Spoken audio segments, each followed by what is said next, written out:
Kita semua pasti tahu cerita tentang berlian, betapa mahalnya harga sebutir berlian bersertifikat, walaupun hanya seperempat ons. Sementara dalam batuan geologi, berlian itu batuan biasa dan banyak jumlahnya dalam perut bumi ini. Namun, siapa yang tidak tahu bahwa berlian itu ada blood money-nya, ada uang darahnya. Uang yang diciptakan melalui tetesan darah dan kendali ketat atas peredaran jumlahnya. Berlian itu menjadi benda yang sangat-sangat unik. Semua digendalikan agar tetap scarcity, agar tetap terbatas, agar tetap langka. Dibangunlah citra berlian simbol cinta. Siapa yang membangun? Keluarga De Beer di Afrika Selatan menguasai jaringan tersebut sudah hampir 200 tahun. Dia mengendalikan sumbernya, juga mengendalikan pasarnya, juga mengendalikan sertifikasinya. Di awalnya, di tahun 1800, mereka selama puluhan tahun, lebih dari 40 tahun, mengumpulkan sumber batuan tersebut. Sampai mereka menguasai lebih 60% penguasaan wilayah tersebut. Dan di tahun 1860 mereka mendeklar dengan menyatakan bahwa berlian adalah simbol cinta, berlian adalah simbol kehormatan, berlian adalah sebuah kekuatan, berlian adalah sebuah kemurnian.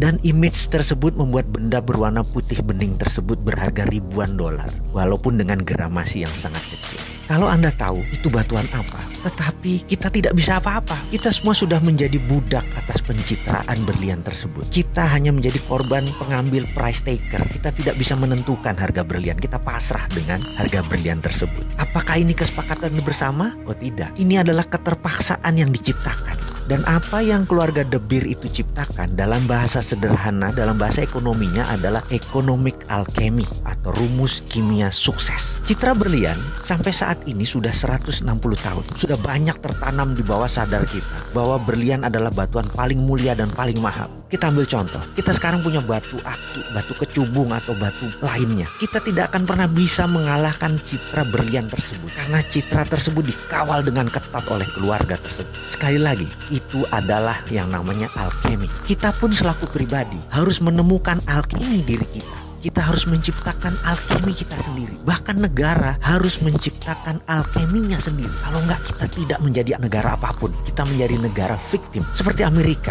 mereka menciptakan alkemi. Mereka mengatakan mereka tidak menggunakan jaminan emas lagi pada tanggal 15 Agustus 1971 untuk mencetak dolar. Mulai saat itu mereka suka mereka mencetak dolar. Dan hari itu dinamakan hari alkeminya dolar. Dan itu alkeminya Amerika. Misalnya, strategi menaklukkan wilayah sewaktu Patih Gajah Mada menyatukan Nusantara dengan perjanjian logam, itu pun namanya alkemi. Kita tahu kan semua sejarah tersebut, di mana ketika Patih Gajah Mada menyatakan akan menyatukan Nusantara di bawah Panji Majapahit, ada puluhan kerajaan yang dihendak satukan. Dari selatan Thailand, Champa, dari utara Filipina, sampai sisi timur Melanesia, nyaris tanpa tumpah darah. Hanya ada satu perang dengan kerajaan Pasundan. Sisanya hampir tidak pakai perang yang tumpah darah. Yang dipakai adalah perjanjian logam. Emas Majapahit dipinjamkan ke berbagai kerajaan dan mereka yang menerima pinjaman emas tersebut menaikkan Panji Majapahit bendera gula kelapa yang berwarna merah putih. Penaklukan Gajah Mada menyatukan Nusantara adalah economic warfare, menggunakan hegemoni ekonomi, bukan hegemoni militer. Cara itu pula yang ditiru Cina dengan strategi obor, one belt, one road, dipinjaminya economic warfare. Apa yang Gajah Mada lakukan? Itu adalah alkemi.